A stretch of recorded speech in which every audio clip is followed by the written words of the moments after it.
Hi, this is Daddy D, and welcome back to Pathways of Hope. Today we reflect on Luke chapter 9, verses 18 to 22. I'd like to share with you how we do it here in Pathways of Hope. We are assigned a particular day in a month. Then we would reflect and share about that day's gospel. And for me, I have immensely enjoyed doing this. Actually, I look forward to it. As I take it seriously, I really take time reflecting, researching, deep diving into today's gospel. Taking so much of my mind, body, and soul, really. Which is why I look forward to it. If it has helped some of you, you can imagine how it has helped me. I have had my deepest dives in Pathways of Hope. But today's gospel, believe it or not, is the third time I am faced with the same reading in the past 12 months. It falls right on my day of all days, of all readings. Twice in Matthew 16 and now in Luke 9, Christ asking his disciples, "Who do people say I am?" They said John the Baptist. Others say Elijah. Others say some of the ancient prophets. But Jesus asks, "But who do you say that I am?" And Peter replied. The same Peter who was asked, "Do you love me?"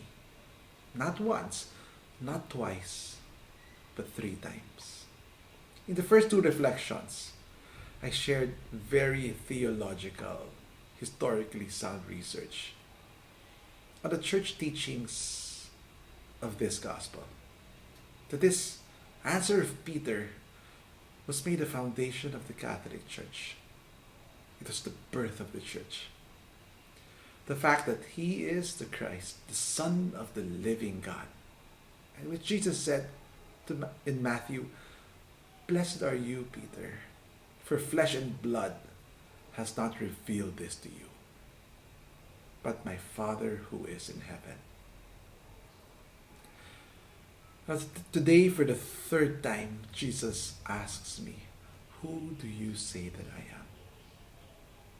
And I sense that he begs for an answer not from my head this time, but from my heart. And as I reflect, I have two answers. That God protects. He's my protector. Just yesterday, we were headed home from a family vacation in 2 cars. The van driven by my daughter with her siblings and the dog got into an accident. A 6-inch bolt punctured the rear tire and it exploded. The blessings were, and there are, one, the whole trip we were traveling at an average speed of 100 kilometers per hour. And at the time of tire explosion, they were traveling and driving in traffic. If it happened few minutes before, the results would have been very different. Two, that it was the rear tire. She was able to maneuver the car to safety and parked away from obstructing traffic. And three, when we were already sure that they were safe, I thought we were in the middle of nowhere. When we looked in Google Maps, where we were in a city whose mayor was a good friend from community, the BCBP. We immediately called him and he sent angels to help us. I claim that angels of heaven was with my children and my family yesterday.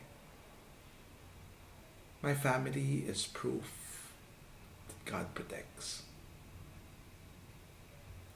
And my children draw strength and confidence in this truth every day as they were growing up.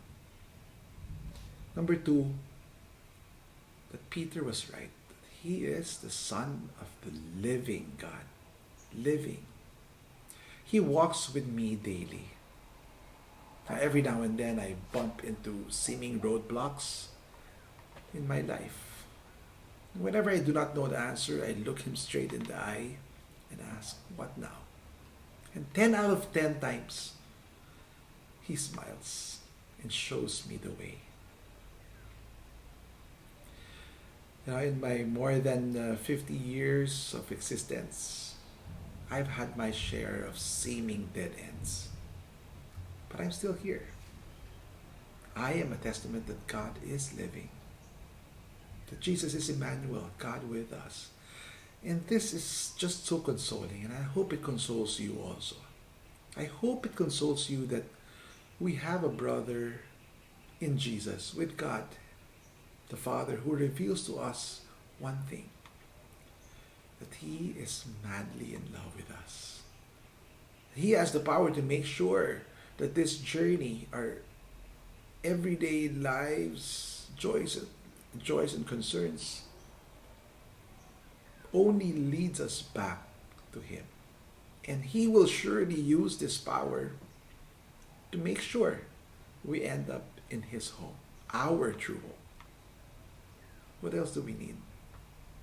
We are assured of a party in heaven if we choose Him every day, if we choose to do His will every day.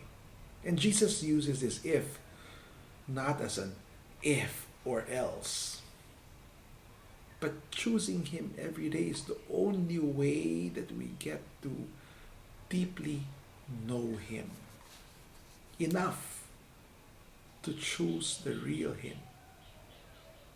And when we choose Him, we choose heaven. I asked my wife, who do you say Jesus is? And she answered, I think He really becomes who we need Him to be every day. That's because He loves us like that. And that when He asked me 3 times, who do you say that I am? That's because He loves me like that. Like Peter, it is not because Jesus needed it, but Peter did. It is not because Jesus needs it, but I need it. How about you? Who do you say Jesus is? Have a great weekend.